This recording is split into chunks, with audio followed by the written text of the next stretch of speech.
Salutare și bine ne-am regăsit în cea de-a 1603-a zi a războiului rusesc împotriva Ucrainei. Parcă trebuia în 3 zile să se termine războiul. A depășit 1600 de zile, oameni buni, 1603 zile mai precis, și în ultimele zile au fost niște pierderi foarte, foarte mari rusești și astăzi veți vedea aproape 1500. Au fost zile în care au depășit 1500, chiar au ajuns la 1600 de militari ruși care încetul cu încetul s-au cam epuizat. Nu vreau să fiu malițios și rău la adresa Rusiei, să spun că operațiunea asta militară specială de 3 zile a transformat sute de mii de ruși în îngrășământ, da? Iar tancurile rusești, așa cum vă amintiți la începutul invaziei, au fost capturate multe dintre ele de către fermierii ucraineni. Acum au ajuns o raritate pe frontul din Ucraina, niște obiecte de lux. Rușii au pierdut și astăzi, așa cum veți vedea, un elicopter de atac. Au pierdut încă 16 nave din flota din umbră, flota fantomă a Rusiei în Marea Azov. Acum s-a trecut la o operațiune în Marea Neagră. Așa cum știm, au fost 56 la început de nave, apoi am prezentat 75, apoi s-a ajuns la 116, pentru că astăzi, să vedem, ajung undeva pe la 140 de nave, 130 și ceva de nave până în 140, dar până termin eu materialul ăsta, cred că se va depăși acea cifră de 140 de nave, remorchere și alte debarcadere rusești care transportă petrol aflat sub sancțiuni. Da? În ritmul ăsta, îmi cer scuze, dar asta e situația. Dați și dumneavoastră un like, un share. Poate ne reușim să ne cumpărăm calculatoare mai performante ca să putem realiza materialele mai repede. Sigur, glumesc. Dar ritmul în care ucrainenii lovesc flota din umbra Rusiei și provoacă pagube atât rafinăriilor cât și depozitelor de petrol rusești, este un ritm care nu este de glumă pentru ruși. Da? Trecem la subiectele noastre de astăzi. Mi se pare foarte interesant că un elicopter rusesc Mi-28 a fost doborât de către o echipă de dronași ucraineni. Mi se pare de asemenea foarte interesant ceea ce vă spuneam, că au fost lovite, au fost vizate, au fost lovite cu drone peste 130 de nave rusești aflate în sancțiunile europene, că și cele ucrainene. Însă ucrainenii, așa cum vedem, știu să le sancționeze mai bine decât oricine altcineva. Ieri auzeam o veste, gaz de peste 6 miliarde de euro a importat până în acest moment unele țări din Uniunea Europeană, din Rusia a importat, că altfel nu era o știre, ci că Franța, Germania și nu mai știu cine, Italia, parcă 3 țări au importat, că mai era contract până în 2027, deci asta e ultima șarjă. Bă, așa un pic de porc, am putea să spunem niște lucruri mult mai grave. Franța ieri a sărbătorit ziua națională, da? Cu o înfrângere. Nu zic că m-am bucurat, că mi-mi place Franța și sunt și francophone, je parle un peu la langue française. Mais l'Espagne a gagné. L'Espagne était magnifique. Joué magnifique. Da? Ați văzut că i-a bătut de au znopit ieri pe francezi. Da, nu despre asta e vorba. Hai să ne apucăm de treabă.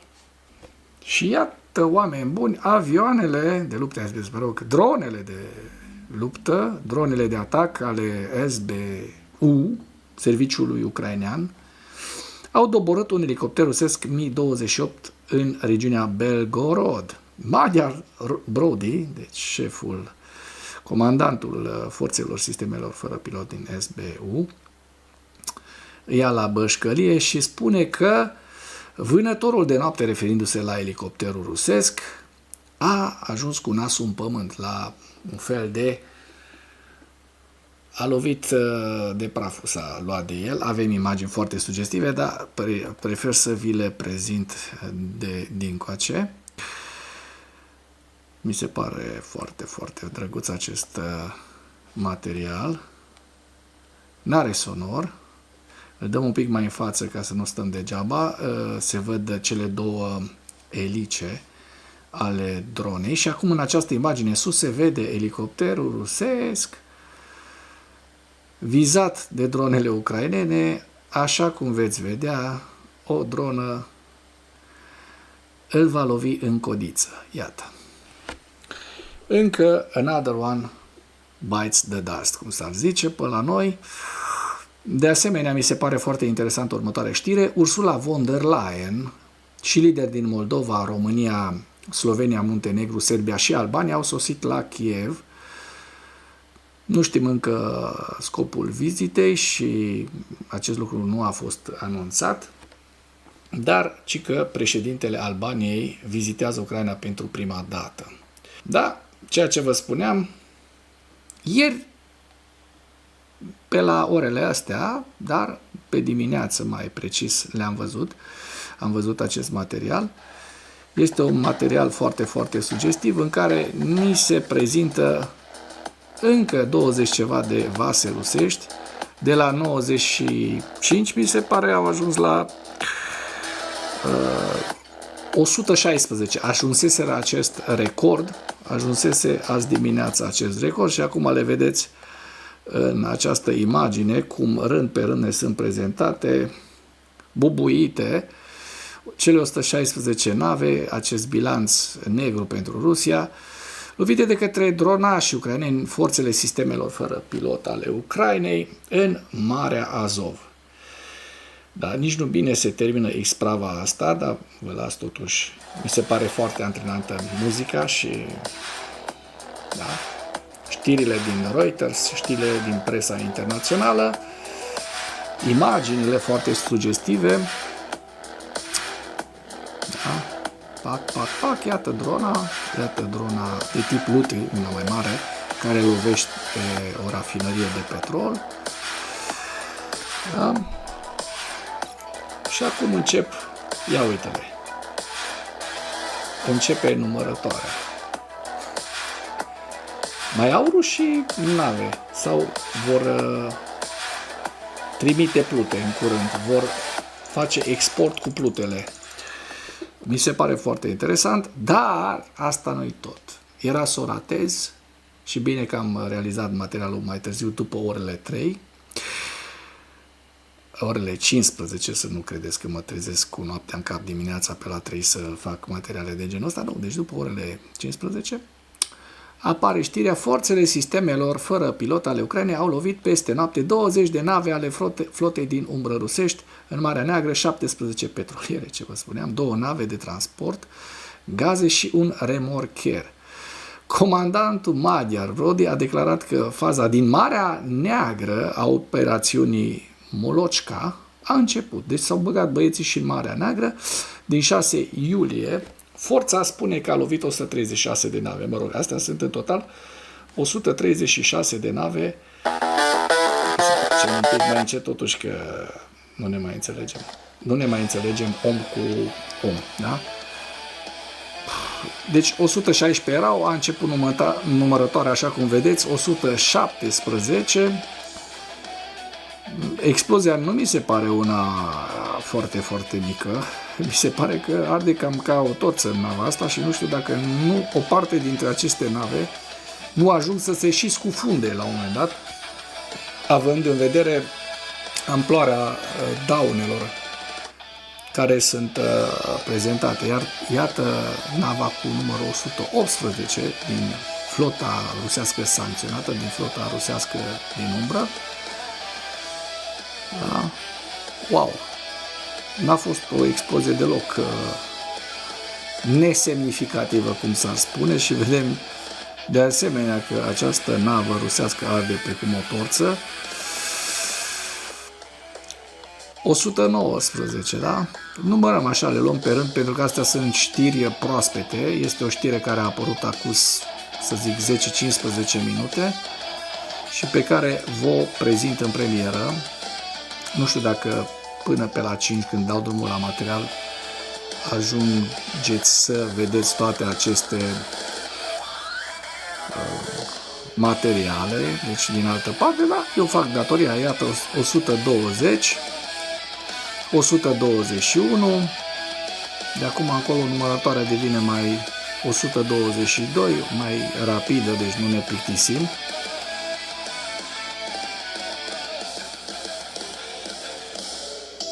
...122, avem și imagini de la altă dronă, din altă dronă, da?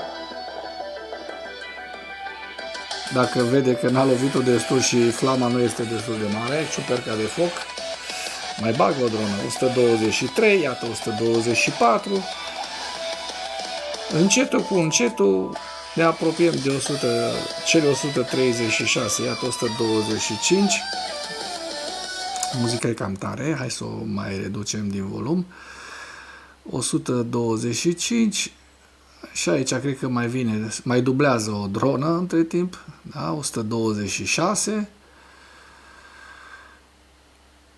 127, mai avem puțin și mi se pare foarte interesant. Deci să vezi așa ceva și să vină cu dovezi, cum a zis și Zelenski la un moment dat, 128, că are dovezi pentru fiecare soldat rus lovit de drone și că numărul ar putea să fie mult mai mare, numărul de victime rusești din Ucraina. Iată, nava rusească cu numărul 130, 131, 132.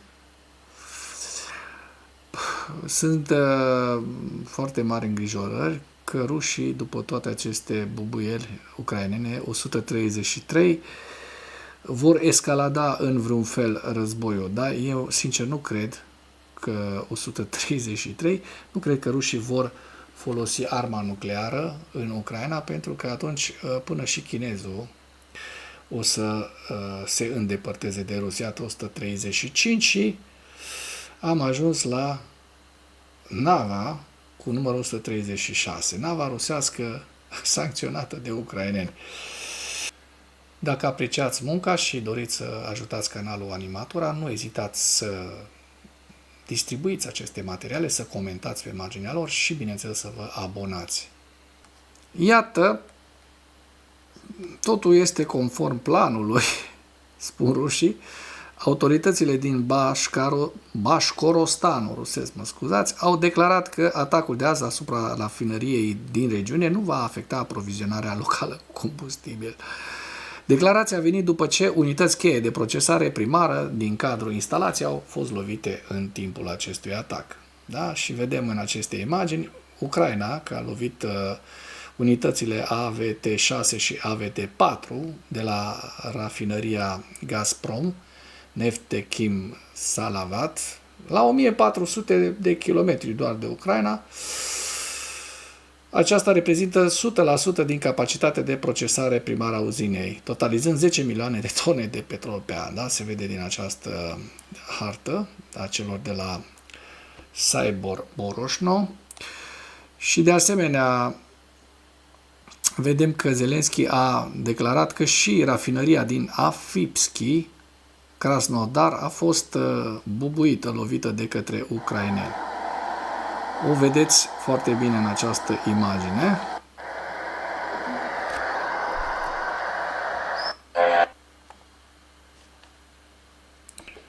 Da?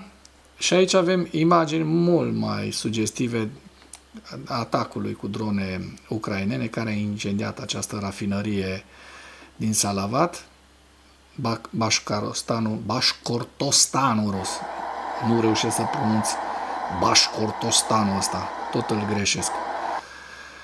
Și fotografii de la fața locului.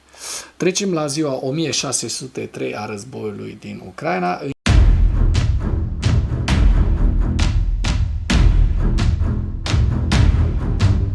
ultimele 24 de ore, rușii au pierdut 1470 de militari, 10 tancuri, cam multe, 6 vehicule blindate de luptă, 42 de piese de artilerie, 5 lansatoare de rachete, un mijloc de apărare antiaeriană. Cireașa de pe tort este încă un vas rusesc de luptă al celor de la FSB. Da? Ce v-am prezentat, alea 136, alea sunt niște nave care transportă petrol și gaze pe mările Azov și Marea Neagră. Da? Iată și o navă de luptă foarte, foarte prețioasă. Numărul total al acestora, de la începutul invaziei, lovite de către ucraineni, scoase din luptă, ajunge la 34. Trecem așa pe repede înainte să vedem și hărțile în ultima săptămână și începem cu regiunea Herson. Din 7 până în 14 n-au existat modificări ale fronturilor. Regiunea Zaporojie, tot așa, din 7 până în 14, observăm în Huliaipole mișcări de trupe în această zonă, da? Și vi le prezint. Din păcate pentru ruși, probabil au ocupat o suprafață în această zonă de aproximativ, aici scara de 1 km, aproximativ 2 km pătrați, cu niște pierderi fantastic de mari pe care vi le-am prezentat la începutul materialului. De asemenea, în Rodinske observăm că rușii au reușit de asemenea niște avansuri în această zonă. Vorbim de o suprafață poate mai mare decât cea prezentat, undeva la 4-5 km pătrați. Da? În rest, mai la nord, înspre Kramatorsk, rușii au avut niște avansuri foarte, foarte mici, dar mai mult s-a mărit zona gri, ca să spun așa, zona gri, decât avansurile propriu-zise, așa cum se pot observa în această imagine, poate jumătate de kilometru pătrat, avans rusesc confirmat, da, cu o mărire de câțiva kilometri pătrați a zonei gri. Mai la nord, în Kupiansk, vedem că frontul este stabil și către zona Harkivului, din câte am observat, frontul pare a fi stabil, se mărește puțin zona gri, vedeți în această zonă, dar asta nu înseamnă, nu se confirmă că rușii ar fi ocupat teritorii. Între regiunea Harkiv și Sumă, iată zona Sumă, în această zonă, frontul de asemenea este stabil, cu niște mici modificări la nord, da? Modificări în sensul măririi zonei gri, cu aproximativ, să zicem, cu indulgență 2 km pătrați. Deci rușii confirmat au ocupat cam 6 km pătrați într-o săptămână, cu niște pierderi undeva spre 9.000 de militari, 90.000 de militari. Trecem la evaluarea campaniei ofensive rusești la data de 14 iulie, în viziunea analiștilor Institutului pentru Studiul Războiului, cu principalele știri. Programele de recrutare ale Ministerului Apărării rusesc nu reușesc să compenseze creșterea ratei victimelor rusești pe fondul progreselor costisitoare din Ucraina. Coaliția voluntarilor a reafirmat necesitatea ca Ucraina, coaliția voinței de fapt, Ucraina să primească garanții de securitate obligatorii ca parte a unui plan de pace mai amplu și a reiterat angajamentul militar de a participa la negocierile de pace. Kremlinul continuă să respingă garanțiile de securitate pentru Ucraina și încearcă să nege participarea europeană la negocierile pentru pace privind Ucraina. Partenerii occidentali ai Ucrainei continuă eforturile de a consolida umbrela apărării aeriene a Ucrainei, în special pentru a combate rachetele balistice rusești. Franța și Italia au acordat Ucrainei licențe pentru producerea de bombe planoare franco-italiene și rachete Scalp franceze în Ucraina, în timp ce partenerii Ucrainei continuă eforturile de a consolida propria bază industrială de apărare a Ucrainei. Forțele ucrainene au atacat rafinăria de petrol Salavat în noaptea de 13 spre 14 iulie. V-am prezentat această informație, care este singura rafinărie rusească majoră pe care forțele ucrainene nu atacaseră anterior în 2026. Și vedem această hartă cu rafinăriile rusești atacate de la 1 ianuarie până în 14 iulie 2026. Forțele ruse au lansat peste noapte 8 rachete balistice Iskander MS-400, 2 rachete de croazieră ghidate KH-69 69 și 135 de drone împotriva Ucrainei. La final vă prezint hărțile Institutului cu axa nordică, regiunea Sumă, Krasnopilia, da, direcția Krasnopilia, avem aici Kharkiv, râul Oschil, Donetsk, centura de fortărețe ucraineană din Donbass, Slaviansk, Kostiantinivka, Drujivka, orașul Kostiantinivka, Pokrovsk și axa sudică Zaporojie și Herson, unde n-au prea existat modificări ale fronturilor, așa cum știm. Și cu acest ultim detaliu închei materialul nostru de astăzi cu îndemnul: dacă ați găsit informații utile în acest videoclip, nu ezitați să-l distribuiți pentru a ajunge la cât mai multă lume. Mulțumesc mult!